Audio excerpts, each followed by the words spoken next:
Pollution से हमें क्या हो रहा है और हम इससे कैसे बचें? तो ऐसा माना जाता है कि जितना पॉल्यूशन बढ़ता जाएगा, हमारे ये पैक ईयर्स बढ़ते जा रहे हैं। तो ये उसी तरह से नुकसानदायक है, जिस तरीके से सिगरेट पीना है। वो एयर प्यूरीफायर जिनके अंदर हेपा फ़िल्टर्स हैं, वो एक प्योर फ़िल्टर करेंगे, हवा उसके थ्रू जाएगी।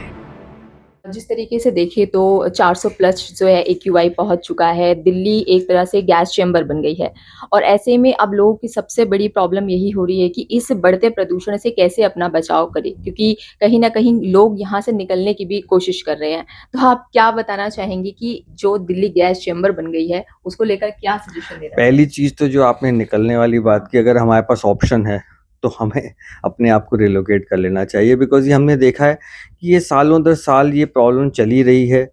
हर साल ये मौसम आता है और हम इसके ऊपर बातें करने लगते हैं और फिर सडनली भूल जाते हैं, जो कि ये सबसे गलत चीज़ है। तो इसमें कंटीन्यूअस एफर्ट जो जो भी हो रहा है, शायद उसको और बढ़ाने की ज़रूरत है और हमें चाहिए कि ये एक पूरे साल का एक मुहिम बने, अगले 2, 4, 5 साल के लिए ऐसी मुहिम बने कि जिससे हम वापस से दिल्ली को साँस लेने लायक बना सकें। जी। अब रही बात कि पॉल्यूशन से हमें क्या हो रहा है और हम इससे कैसे बचें? मेरे को ऐसा लगता है कि हमारे पास इस समय बैरियर मेथड ही सबसे बढ़िया मेथड है। हम उसको मास्क पहने, जिससे कि जो हवा हम साँस ले रहे हैं, वो थोड़ी फ़िल्टर होके हमारे को मिले और हम पॉल्यूशन का इफ़ेक्ट हमारे को कम रहे। घर के अंदर हम रहें तो हम एयर प्यूरीफायर्स को यूज़ करें, सुबह-शाम थोड़ा घर बंद करके रखें सो दैट बाहर की धूल-मट्टी ये सब चीज़ें हमारे अंदर ना आएँ। कोशिश करके हम जो है ऐसा वातावरण करें जिसके अंदर हमारे को डायरेक्ट एक्सपोज़र्स जो है व्हीकल पॉल्यूशन का या जो फॉग वगैरह का ना हो।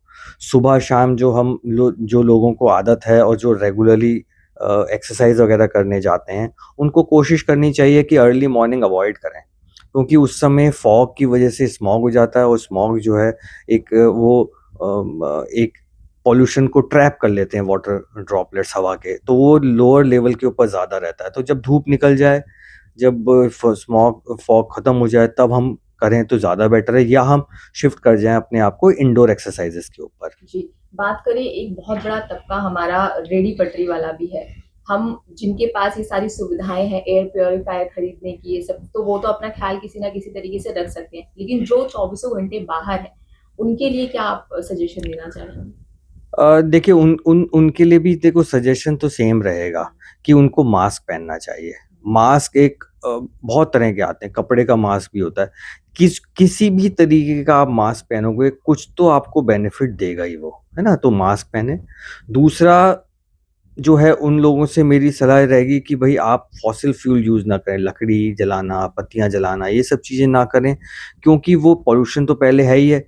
फिर आप उन लोगों के वो इस सब चीज़ के आस-पास बैठेंगे तो डायरेक्ट वो धुआँ और लेंगे, तो उनके लिए और ज़्यादा नुकसानदायक है।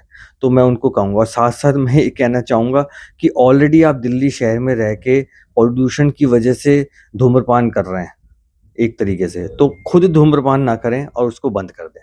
कितने सिगरेट के बराबर है अगर हम दिल्ली के इस समय पॉल्यूशन की बात करें तो? देखिए, बड़ा मुश्किल होता है कि इसको 1 टू 1 करना, बट ऐसा पॉल्यूशन पे डिपेंड करता है, कितना पॉल्यूशन है, उस पे डिपेंड करता है कि हम कितना लेवल है। हम बात करते हैं, जो जो लोग स्मोकिंग करते हैं, उनमें हम बात करते हैं पैक ईयर्स की, यानी कितने बंडल हमने 1 साल के अंदर पिया और कितने साल तक पिया। तो ऐसा माना जाता है कि जितना पॉल्यूशन बढ़ता जाएगा, हमारे ये पैक ईयर्स बढ़ते जा रहे हैं। तो ये उसी तरह से नुकसानदायक है, जिस तरीके से सिगरेट पीना है, पॉल्यूशन भी उस तरीके से नुकसानदायक है।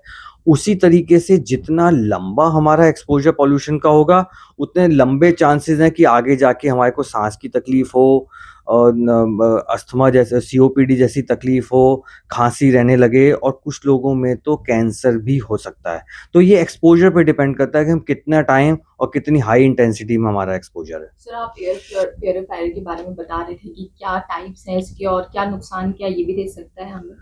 हाँ, देखिए, एयर प्यूरीफायर्स जब भी इस तरह की चीज़ें मार्केट में आती हैं, मार्केटिंग के लिए अलग-अलग चीज़ें लोग ऐड करके देते हैं कि लेकिन एक बेसिक चीज़ है, हमें फ़िल्टर करनी है एयर। एयर में कुछ छोड़ना नहीं है ना? तो जो एयर प्यूरीफायर जिनके अंदर हेपा फ़िल्टर्स हैं, वो एक प्योर फ़िल्टर करेंगे, हवा उसके थ्रू जाएगी, कण कण वो जो पॉल्यूशन के कण हैं, जो जिनको हम पीएम 2.5 वगैरह बोलते हैं, वो लोग उसको ट्रैप कर लेगा और हमें प्योर एयर मिलेगी या प्यूरिफाइड एयर मिलेगी। तो जिन एयर प्यूरिफायर्स के अंदर हेपा फिल्टर है, वो अच्छे हैं प्यूरिफायर्स होंगे मैं कहूँगा। और एक दूसरी चीज़ है, गैसेस वगैरह हवा के अंदर होती हैं, तो उसके लिए कार्बन फ़िल्टर होता है, जो गैसेस को ट्रैप कर लेता है और बदबू जिनसे आती है गैसेस को ट्रैप कर लेता है। तो ये 2 चीज़ें मेन हैं जो होनी चाहिए एयर प्यूरिफायर्स में।